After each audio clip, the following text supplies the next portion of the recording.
taking time out of your day to attend this webinar. We do have quite a bit of material to cover in a short period of time, so we'll dive right in. Since graduating from Alma in 1991, I have, thanks to our economy and the changes it's gone through, been through 3 career changes myself. And in 2008, when the economy collapsed and the automotive industry that I was in at the time along with it, I decided to go into business for myself as an editor and writer. And then in 2015, decided to do a pivot into an area of focus, specifically as a resume writer full-time. Obtained professional resume writing credentials, and that is what brings me here to speak to you today. Any follow-up questions you have, you can go on my website, kelres.com. You can email me, and this is my phone number, and you'll see these again at the end of the session as well. So first, we're going to briefly discuss the anatomy of a resume in terms of mandatory and optional resume sections. And you'll see as we go along, they'll be discussing these sections in a little bit more detail. First of all, the mandatory resume sections. Obviously, you need to have your name and contact information on the resume. You also need a personal branding statement, a career summary or executive summary, a key skills listing, pardon the cough, experience section, and an education section. These are the optional sections, and whether or not they appear on the resume depends if you have any information to put into them. Things like professional development, certifications, and professional affiliations, honors and awards, volunteer work, and testimonials. This is a sample resume that I wanted to show you today, and I'll be able to show you how these mandatory sections, with the exception of the education section, which I just didn't have enough room to put on the slide, apply here. This resume is an actual client resume that I'm proud to say received a nomination for Best Sales Resume in one of our industry award competitions, the Tories. It's an award that in my industry carries the same level of prestige simply for a nomination as the entertainment industry awards that are currently revealing their nomination lists, such as the Oscars, the Grammys, the Emmys, etc. And I decided to have a little bit of fun with it because you do have to fictionalize it. So I made this Dwight Schrute's resume, with a little backstory of how he went on after Dunder Mifflin folded to have a successful pharmaceutical sales career. So anyway, this red arrow points to the personal branding statement, which is basically your target job title. I had enough space to put the desired industry here. So he's a regional sales and business development leader targeting the pharma and biotech industry. The dark blue arrow, these paragraphs are the career summary. This is actually an executive summary because I've also put some of his career achievements here too. Things like his being instrumental in the successful launch of 8 drugs, including cardiac and erectile dysfunction blockbusters, growing a major manufacturer's account revenue 20%, as well as some of his company awards. The dark gray arrow are the core competencies, also known as a key skills section. We'll talk about this in the next slide, but these are keywords that are important to getting your resume through the initial electronically based resume evaluation. And then finally, the lighter blue arrow, this is the start of the experience section. In the experience section these days is more achievement focused than it is anything else. It's designed to show how good you are at what you do, rather than just regurgitate your job description. So, I want to talk a minute about ATS. It's short for Applicant Tracking System. In the vast majority of the companies, not an entry-level HR person or an HR intern does the initial resume evaluation. It's an electronic, artificial intelligence-based platform that, although it's artificial intelligence-based, really isn't very smart. So as resume writers, we have to help it do its job. Its primary focus is keywords, and its secondary focus is dates. And I'll explain that a little bit more in a minute. So what that means is when you first submit your resume for a job posting, and this is true whether you apply for the job online or whether your best friend or your old college roommate or whatever works for the company and you hand carry the resume to them, at some point your resume is going to encounter the applicant tracking system. And its job is to determine whether or not, based on the keywords in your resume, you qualify for the job. It compares the keywords in your resume to the keywords in the job posting. And you need to have a key skills section in your resume so that you pass this test. So what you do is you choose 3 postings that really interest you and are all within the same wheelhouse job-wise. So they're all sales related, all project management related, etc. You pull the keywords out of these postings, you do a comparison to see which keywords seem to repeat. So you figure out what are your core keywords. You put the top 10 to 15 of them into this key skills section of your resume. And this is what I do with every client.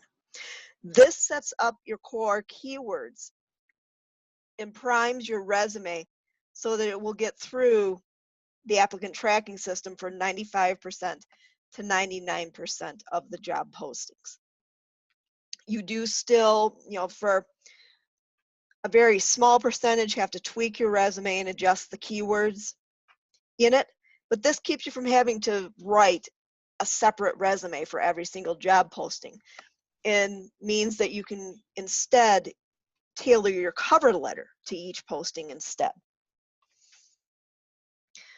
Now, the career summary has replaced the objective statement because, as I mentioned earlier, your resume is now considered a personal marketing document that makes the hiring manager want to bring you in. It shows the value you add to the company. It shows how good you are at what you do.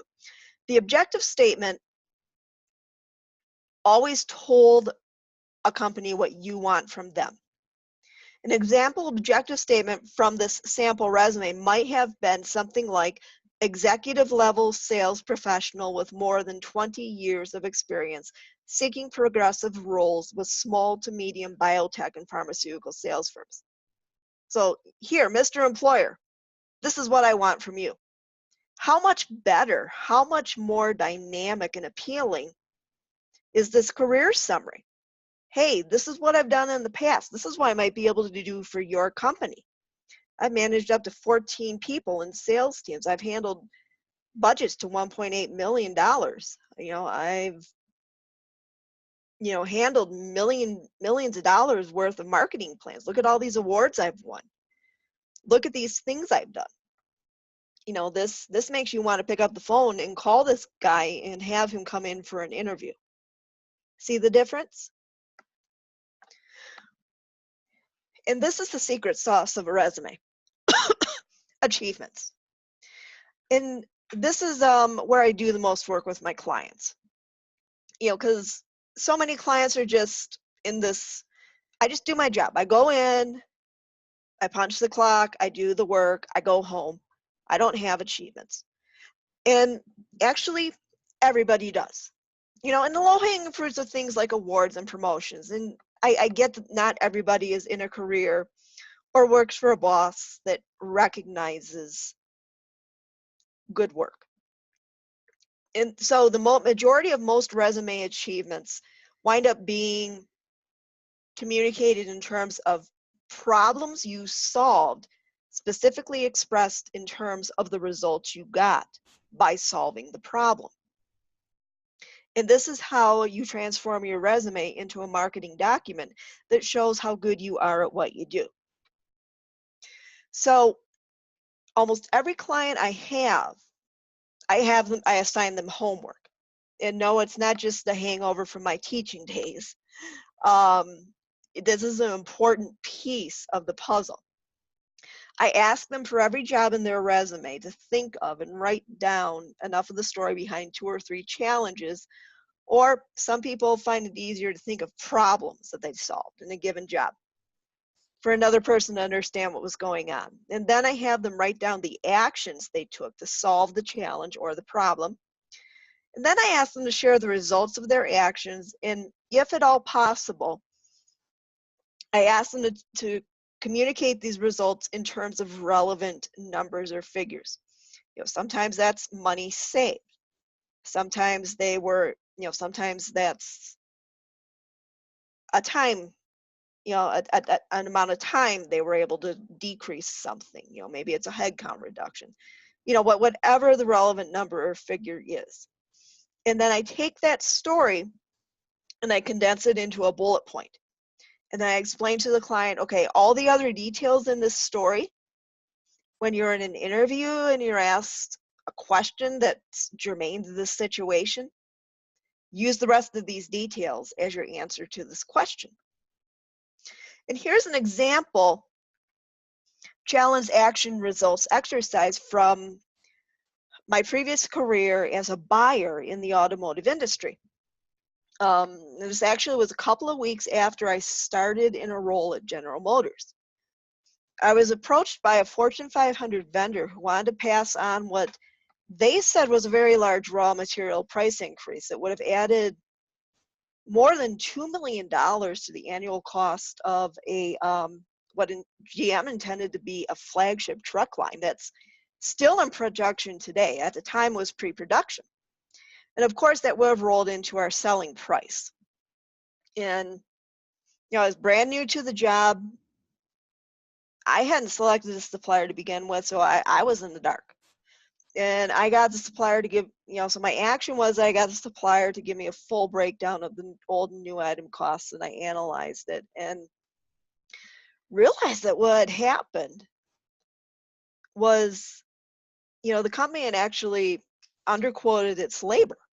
What they had done is to get the job, they'd quoted their labor at the price, at what they actually put on the employee, at what they actually paid the employees rather than the marked up labor costs. And this wasn't a raw material increase at all. Very strict. Yeah, I think it's very. So, sorry, I'm trying to multitask. So it wasn't a raw material increase at all, and I used this information to Any other questions about that? Get the supplier to fully withdraw the price increase. And, obviously, given GM's intentions for this truck line, this was hardly a drop in the bucket. This would have been a huge, this would have been a disaster for them. And I wound up being commended not only by my boss, but by his immediate supervisor. It was a big deal that I've been able to do this, especially as a newbie. And so, the majority of these details, obviously, interview talking points. And this is how I would boil it down as an achievement bullet on a resume. Avoided a $2 million price increase on a pre-production flagship vehicle by performing root cause analysis on and successfully negotiating a withdrawal of supplier's request.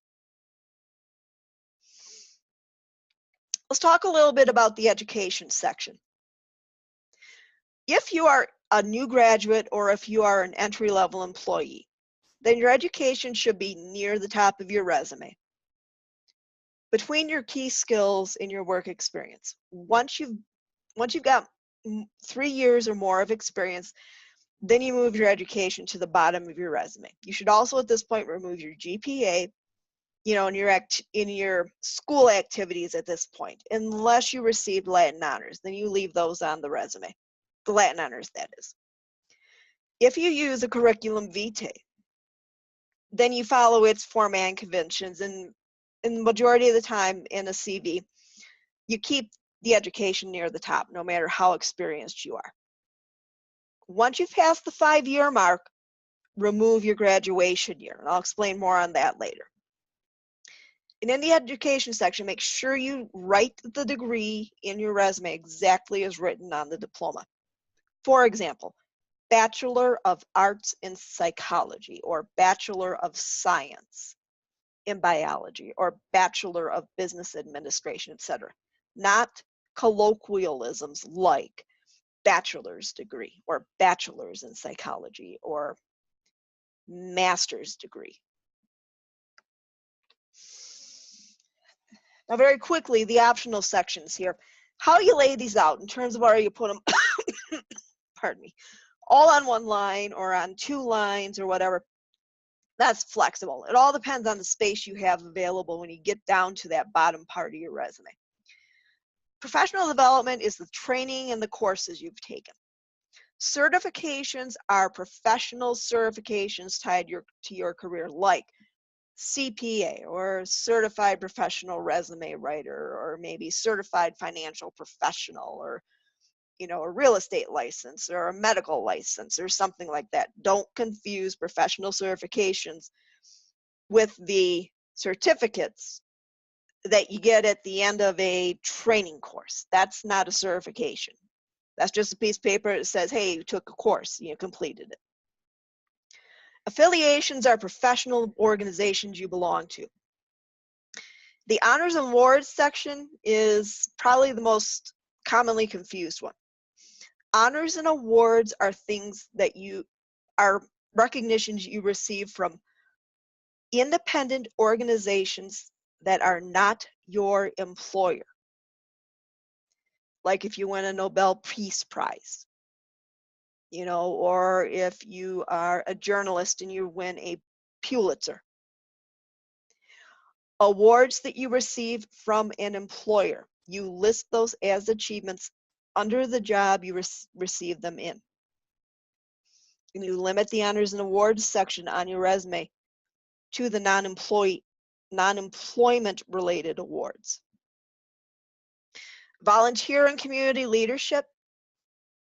In most cases, don't treat this like an alternative job section and go into great detail explaining what you did in the volunteer role. Just limit it to your role, the name of the organization, in the years participated. If you're a very entry-level employee, though, and your work with the organization is germane to your career, that might make sense to put a brief description in of what you did for this organization. And that would be the only time you might want to do that. By the way, just a brief note, because I didn't mention it at the beginning, everything I'm talking about here applies to the type of resume that you would use to apply for a job. I'll explain why I mentioned that in just a minute. Let's talk about hiding your age. It is important because it does factor into the hiring process. Age discrimination is illegal, but unfortunately, in the early stages of the hiring process, especially when your resume is being evaluated by the applicant tracking system, that doesn't matter, because the applicant tracking system can be programmed using date-based filtering to withhold resumes that signal an applicant is a mature candidate, and there's no way to prove it. There are ways to avoid that, though, and professional resume writers can help with that.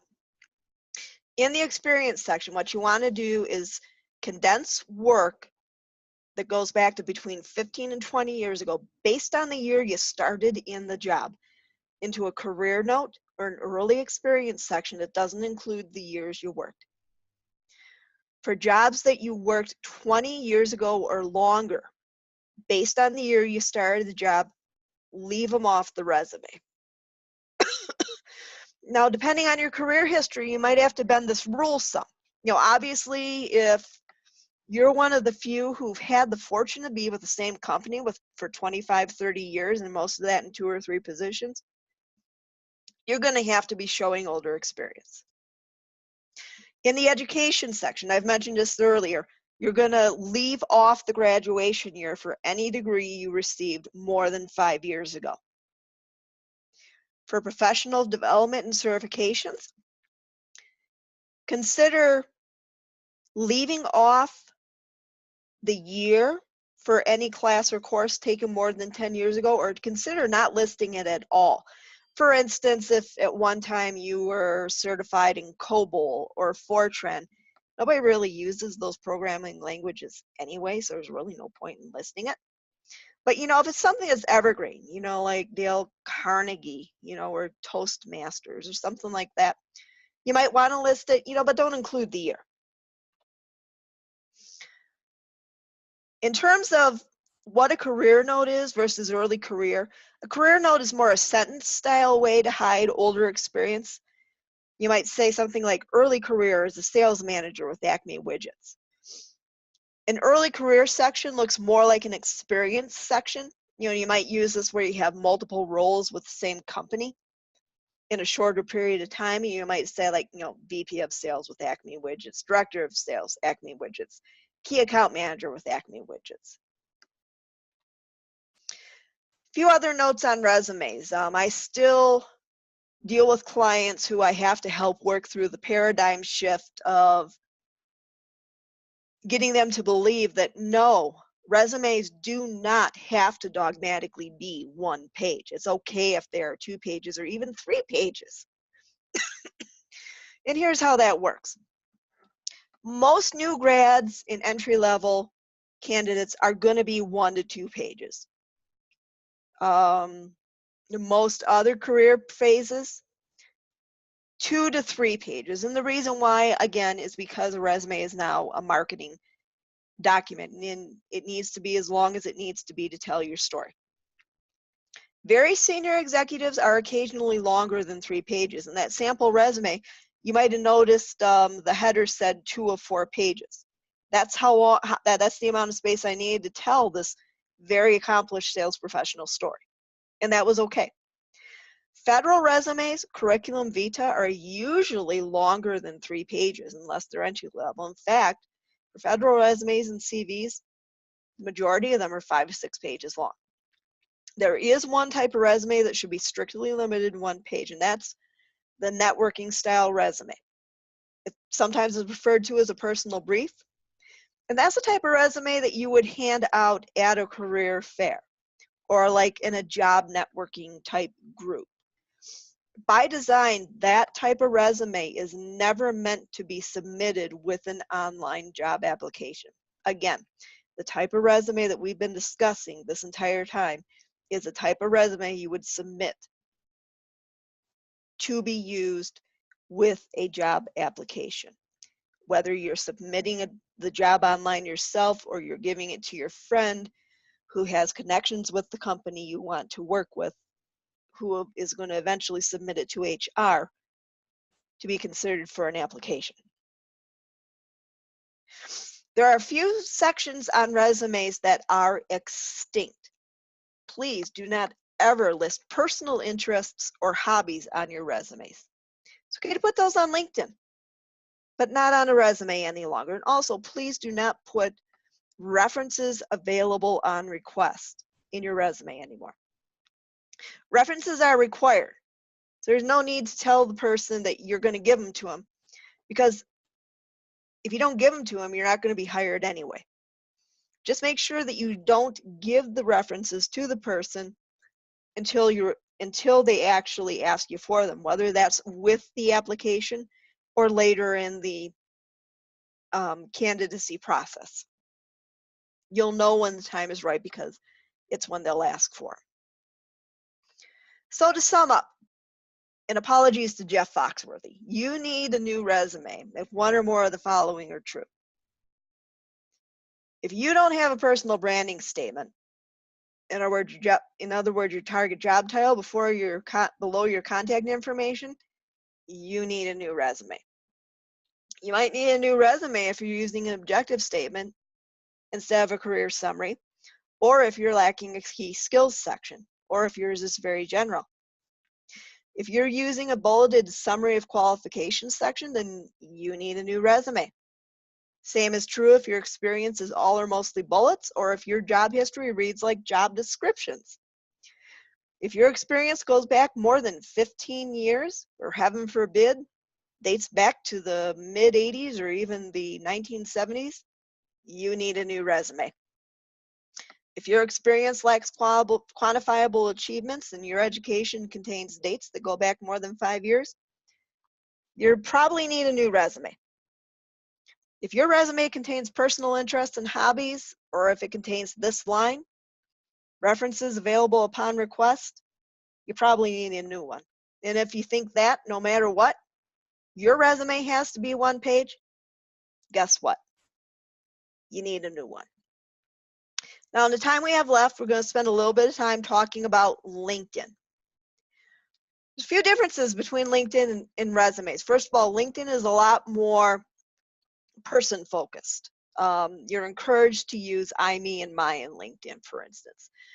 Now, your headline should be the personal branding statement of your resume plus one or two of your key skills. And this is limited to 120 characters, including spaces. Your LinkedIn profile should be very tightly tied to your resume because LinkedIn should be an online version of your resume. Your LinkedIn summary should be viewed like a cross between a cover letter and a bio. It's limited to 2,000 characters. LinkedIn's experience section, you should condense this a bit from the resume, and each job's description is limited to 2,000 characters. The LinkedIn skills section should contain all the skills in your resume, plus additional skills up to 50.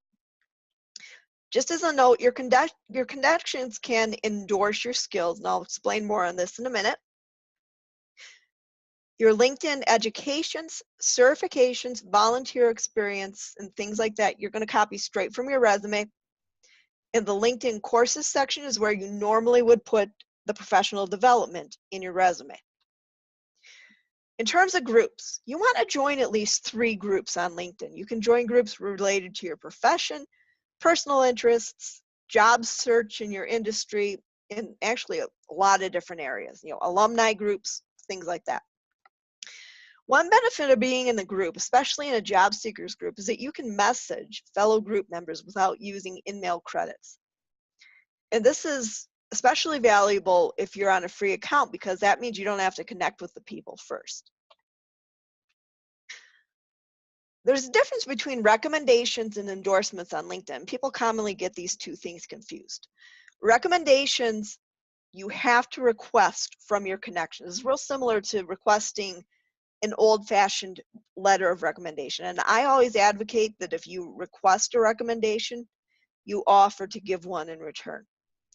Recommendations carry a lot more weight than endorsements, which are basically likes on the skills in your skills section. Endorsements are likes on your skills. Here's the thing, LinkedIn will randomly ask connections if you're competent in skills that you may or may not have, especially if you don't have 50 skills in your profile. For this reason, I don't personally suggest having the endorsements open for your connections to be able to engage with. Because I've had the experience where somebody's endorsed me for a skill. I think it was Adobe Illustrator. I've never used Adobe Illustrator, and somebody endorsed me for it, and I was like, huh? I don't use this. How can you endorse me for it? But that's the risk of letting people endorse your skills. In terms of connecting, you want to connect with as many people as possible as on LinkedIn. It's like the old shampoo commercial where they tell you to tell somebody about the shampoo and they tell 2 of their friends and so on and so on and so on. Same thing on LinkedIn. The more people you're connected to, the more potential second level and third level connections you have in terms of networking and possibly being able to find job opportunities, or if you're an entrepreneur opportunities. And you can find potential connections via schools you've connected, cities you've lived in, companies you've worked for, as well as companies you'd like to work for if you're a job seeker. Consider accepting connections from people you don't know who reach out. also consider connecting with, or at least following, people who like or comment on your posts, because you never know what opportunities it might lead to. In terms of privacy settings, on LinkedIn, the best practice setting is actually that your entire profile be public. The reason why is because LinkedIn's meant to be a business-oriented site, and this yields the best results in terms of connection, networking, business, and job opportunities. Of course, personal focus sites like Facebook, Twitter, and Instagram should be as locked down as you're comfortable with. And of course, if you're not comfortable with your full LinkedIn profile being public, you can always adjust the privacy there to as much or as little as you're comfortable with. So at this point, I'm going to open up to a few questions. If you would like to work with me and have me work with you on your resume, your LinkedIn profile, or even job search and interview coaching, you're welcome to go to my website, kelres.com. And at the top of any page on that website, look for the question, would you like a no-cost, no-obligation review of your resume? And click the button next to that question to get started. So Bill, are there any questions in the queue? Yep. One is just a general question, especially I think because of the view that we've had, the difficulty with the smaller slide view. If you're willing to share the slides with those who are participating today. Absolutely. I made a couple of last-minute tweaks to the presentation, Bill, so I will email that to you, and you're welcome to send it out to everybody who registered. I'm more than happy to share that. All right. Another question is, I have a technical issue with it not being in presentation mode, so I apologize for that. Okay. One of the questions is, we're curious about how long we should leave college information, things like internships, student groups, etc., on the resume. Yeah, you should leave internships, student groups, things like that on the resume.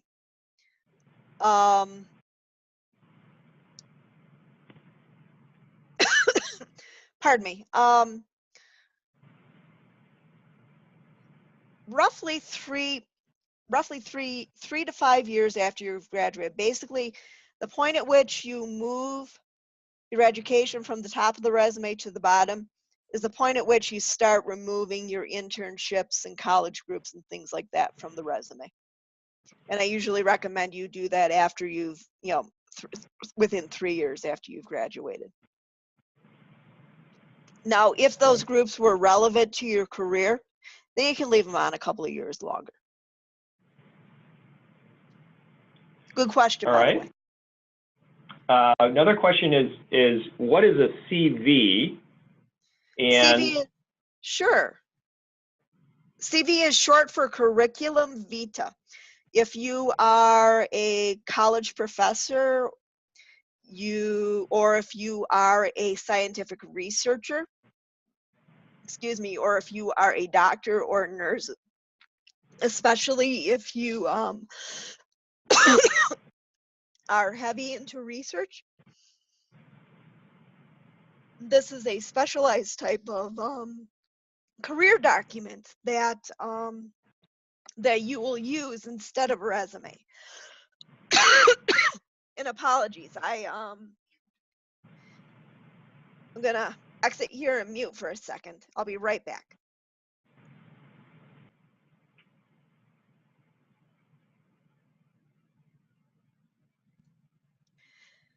Apologies, I'm recovering from bronchitis. Sorry for the cough. And I do write curriculum vitae.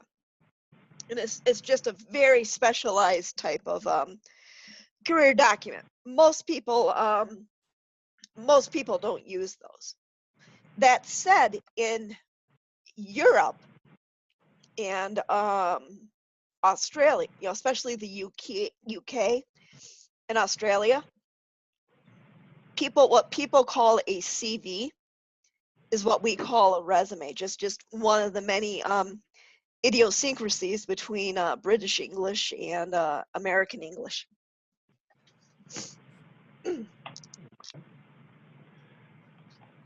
All right. Are there other questions that people have? And you can enter those, a question if you scroll over your screen, if you're on your computer or tablet, there's a chat bubble at the bottom of the screen that will take you to a chat a window that you can enter a text message to share a question that you have. Did get a message from someone that says definitely going to be in touch with you, Melissa, another fellow 91 alumnus who's going to be in touch with some help to read your resume. Look forward to hearing from you, Kathy. That'd be wonderful.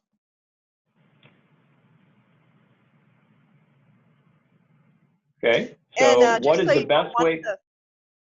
Just so you know, one of the niches I specialize in helping with actually is people who are looking to change careers. Okay. Another question came in. What is the best way to show progressive responsibility and promotions within the same company? Good question. Well, there are actually many ways to skin that cat. The most straightforward way is to just line it out in the career section. And you can always emphasize it by very similarly to the sample resume. And I apologize, you would not have been able to see that very well because of the technical issues. But the sample resume I had, actually the person had progressive experience, and I had highlighted that also in the career summary section with some of the awards and achievements that the client had won. Okay. Another question is. Whoever asked that question, ahead. I'd encourage you to set up a consultation and forward your resume to me, and we can talk about a few different strategies. Okay. Another question was, what are the best formats or sections to include for more quote unquote creative career paths, i.e. arts, music, etc.? Well, first of all, with format, there is no magic bullet in terms of format. A lot of times clients will think that there's only one or two formats that they can use just because of the industry they're in, and that's not true. And secondly, even for a creative professional, what I had said earlier about the mandatory and optional formats still holds true. You still have to have an experience section. You still have to have an education section. You still have to have key skills. You still have to have a career summary. It's just up to you and how creative you want to make it in terms of the use of color, the use of graphics, so on and so forth. The only caveat I would say is you have to, whatever you do, that resume has to be designed and laid out in Microsoft Word, because the other driver with applicant tracking systems is that format and layout matters in terms of whether or not you use columns, whether or not you use text boxes. Applicant tracking systems do not read the content in text boxes, do not read the content in graphics, do not read the content in newspaper style columns.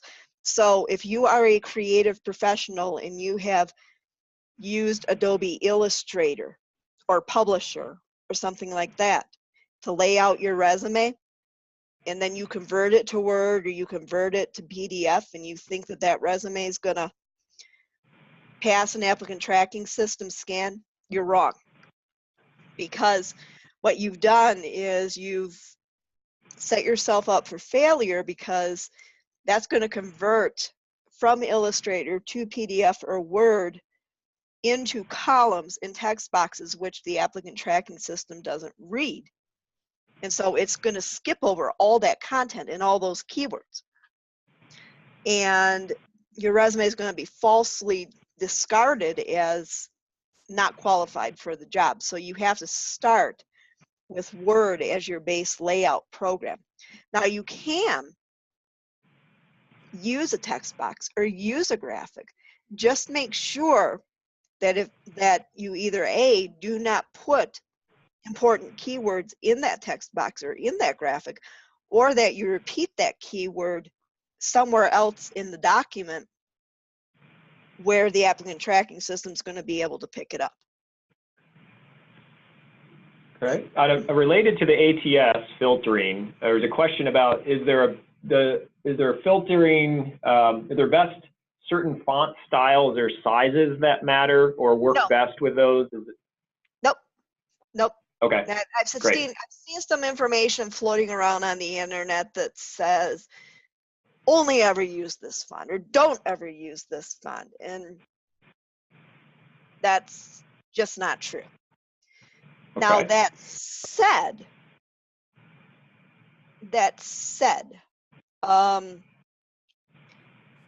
you do want, simply for convention's sake, to stick with more conservative traditional fonts. I mean, remember this, we are talking a business setting.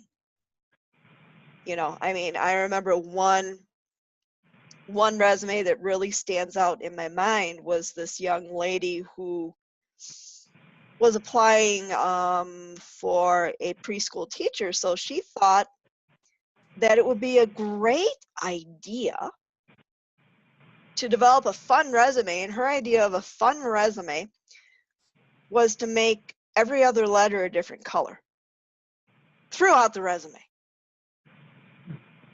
Ugh. No. You still want to use conservative fonts.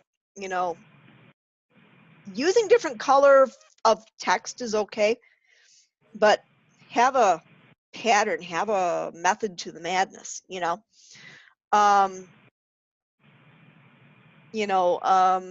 Calibri, Arial, Times New Roman, the variants of Times New Roman, like Palatino, Garamond, stuff like that.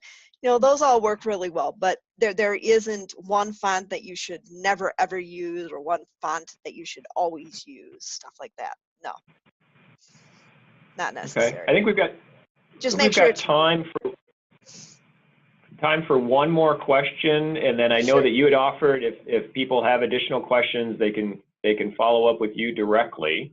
Yes, they can. The best way to do it is schedule a consultation through my website.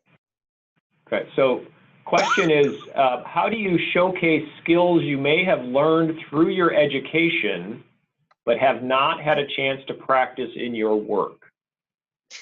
Great question. That may be maybe very broad, and so maybe I don't know if you've got a quick answer to that one. Well, that typically applies to a more entry-level client.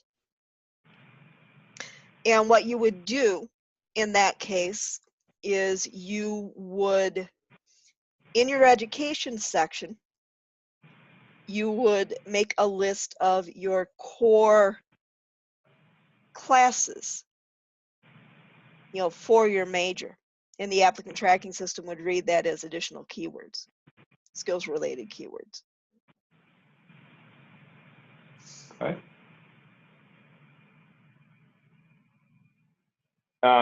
If you don't mind, there's one more that came in, just a quick one about ATS systems. Maybe if there's a quick answer to this is, how is it validated that ATS systems are set up to determine age? Is there a quick answer to that, Melissa? It is not, and that is one that I would actually have to find the answer and come back on. That's Okay. that's one that I simply know based on my own training that happens, but exactly how that was validated, I do not know. Okay, great. Well, wanted to thank Melissa again for taking her time to prepare the presentation and be with us this afternoon. So Melissa, thank you very much Oh, it's for my your pleasure. will. Thank you so And much for the opportunity. so, we do have our next Tartan Talk session coming up in February.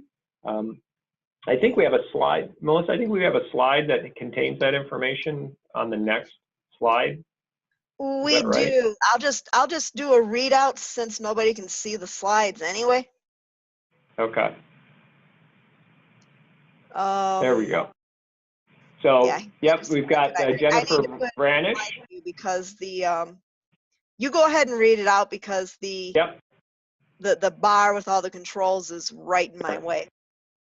absolutely. So Jennifer Branish, who's our assistant professor here in IPHS, is going to be talking about cardiovascular impact of sedentary behavior. A lot of us now are in careers where we're sitting at a desk or sitting at a computer for much of our days. And so how does that impact our health and cardiovascular well-being? And so she's going to be joining us February 19th.